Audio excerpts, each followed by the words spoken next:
So welcome back once again into this tutorial. Let us start the today's lecture. चला तर विद्यार्थी मित्रांनो सुरू करूया आपल्या अभ्यासाच्या सुंदर प्रवासाला. आज आपण बघणार आहे DAC. DAC stand for digital to analogue converter. तर विद्यार्थी मित्रांनो डिजिटल टू अॅनालॉग कन्व्हर्टर म्हणजे कंट्रोलर कडनं आपण सिग्नल घेणार आणि आउटपुटला अॅनालॉग मध्ये कन्वर्ट करणार. अॅनालॉग मध्ये sine wave, square wave, triangular wave अशा टाइप मध्ये. तर या ठिकाणी बघा DAC stand for digital to analog converter. It is the electronic devices that convert the digital signal binary into the corresponding analog voltage or current form. The AVR microcontroller are a digital device. It processes the binary signal from 0 and 1, but in the real world we can understand the speaker, motor, sensor, actuator is required for the analog signal. So the DC essential, the audio output, the sound generation, the analog control signal like a motor speed control, light brightness, signal generator like a waveform or the sine wave output. Right now there are the त्याच्यामध्ये दोन टाईपचे DC digital to analogue converter असतात. एक binary weighted digital to analogue converter आहे आणि R2R ladder टाईपचं digital to analogue converter आहे. There are 8-bit, 10-bit or the 12-bit of a DAC.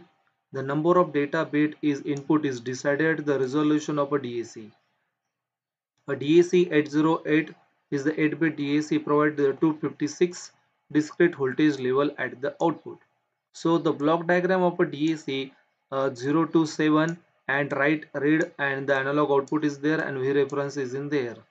आता तर विद्यार्थी मित्रांनो याच्यामध्ये यांनी काय सांगितलं आहे का तुमच्याकडे दोन टाईपचे DAC एक तर आहे बायनरी वेटेड DAC आणि दुसरा आहे R2R लॅडर टाईपचा DAC. मग याच्यामध्ये 8 बिटचा असतो, 10 बिटचा आहे, 12 बिटचा आहे. म्हणजे काय 8 बिट म्हणजे असे 8 बिट असतील 1 2 3 4 5 असं. याच्यात 10 बिट आहे आणि 12 बिट आहे. तर 2 raised to 8 म्हणजे 256 different types of level are is in there. So here your resolution is increases, the number of bit is increases. जर 2 raised to 10 असेल तर तुमचे दोनचा 10वा घात म्हणजे किती येते 1024 इतकं ते येतं. ठीक आहे. सो हिअर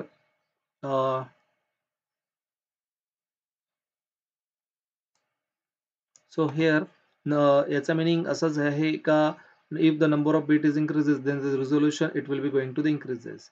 आता ह्या ब्लॉक डायग्रामच्या नुसार आपल्याला current at the digital output I output it is given by I out is equal to I reference D7 to D0 to 2 raised to 1 by 2 1 by 4 1 by 8 1 by 16 1 by 32 1 by 64.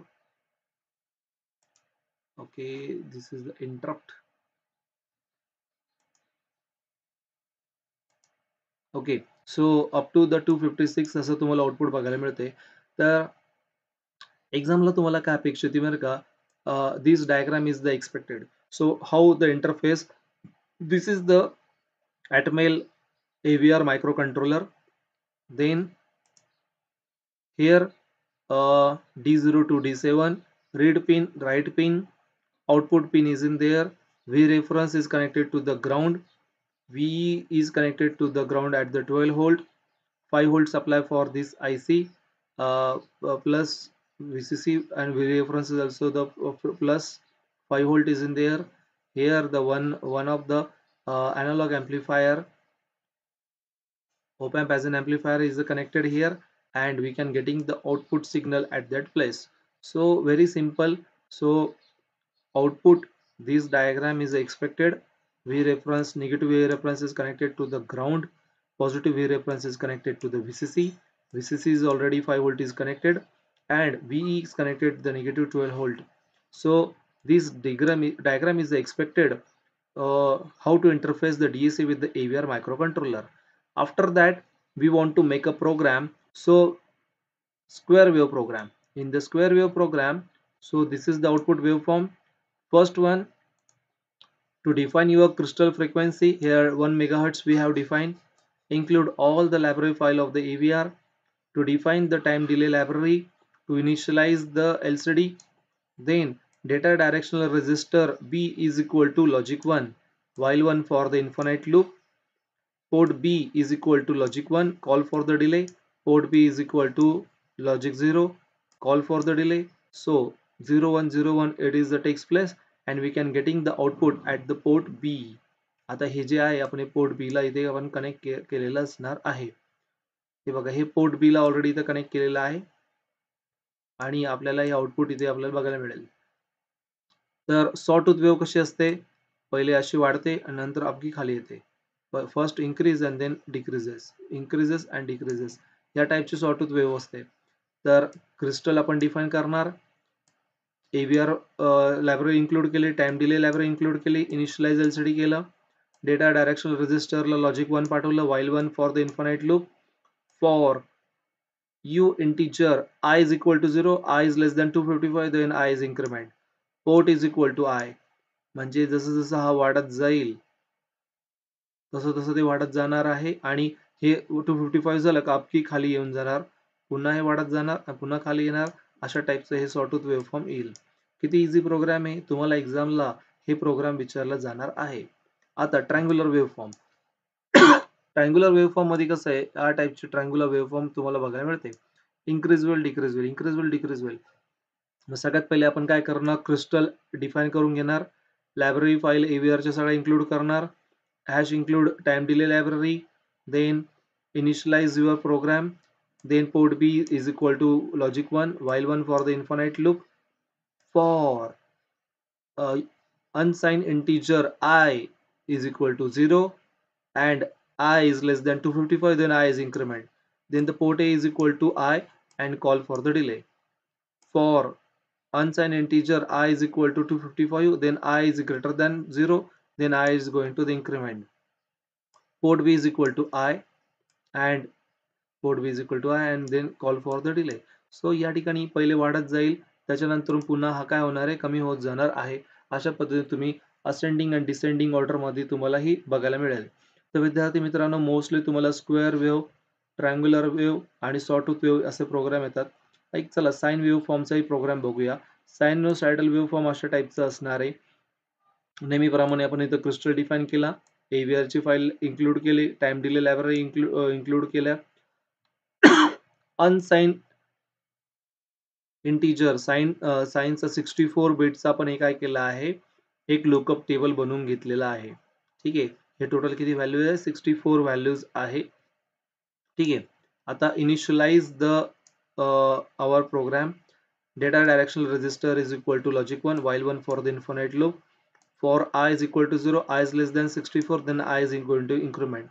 Port B, sign table I, here this lookup table is the sign table, I is a 64, this value is continuously moving into the sinusoidal waveform, call for the delay for the 200. In this way we can getting the sinusoidal waveform. So majorly we want to remember this table values, तुम्हाला ह्या values थोड्या लक्षात ठेवाव्या लागतील. ठीक आहे, तर अशा पद्धतीने आपण आता बघितलं आहे DAC, digital to analogue converter interfacing. तसं प्रॅक्टिकली हे तुम्हाला इथे दिलेलं होतं. चला आपण एकदा बघूया आपल्या प्रॅक्टिकल मध्ये आपण काय केलेलं आहे.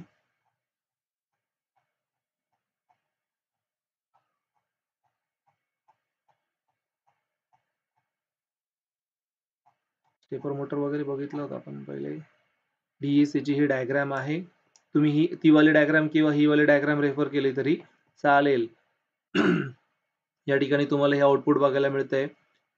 VCC ग्राउंड ह्या ज्या पिन्स हे बघून घ्या, दोघांपैकी कुठली पण एक डायग्राम रेफर करा. त्याच्यानंतर प्रोग्राम मध्ये जास्त काही चेंजेस नाहीये, तर आपण इथे डी पोर्टला फक्त जी टॅग आपण डिसेबल केला आहे, पुन्हा सी पोर्टला पण लॉजिक 1 पाठवलेला आहे, while 1 C port is equal to 0 and then high. Similar way here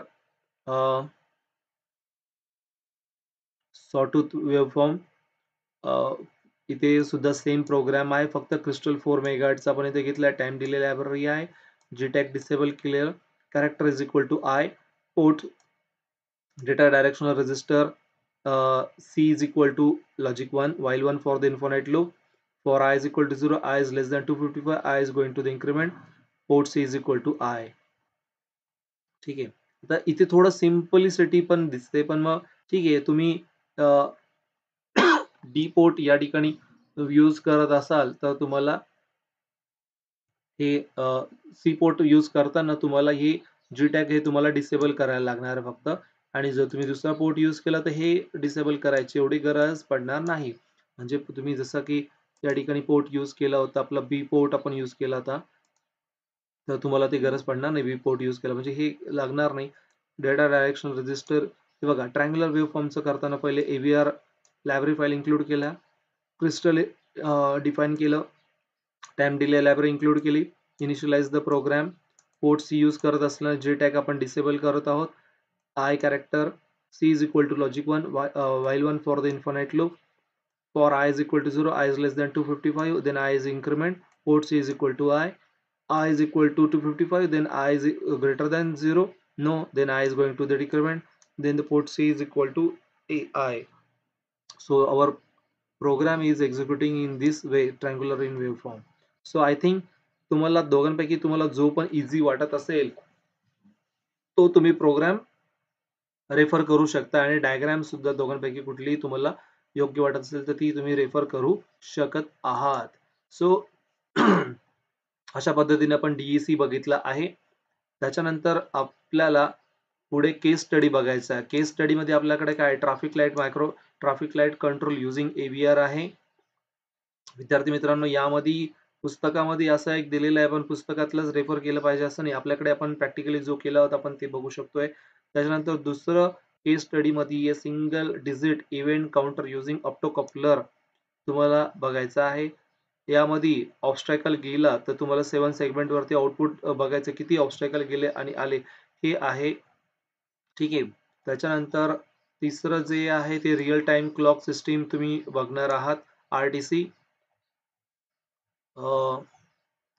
आणि चौथं आहे तुमचं temperature monitoring system using LM35. या ठिकाणी ADC आपल्याला वापरायचं आहे. पाचवं जे आहे ते तुमचं ब्लूटूथ इंटरफेसिंग आहे.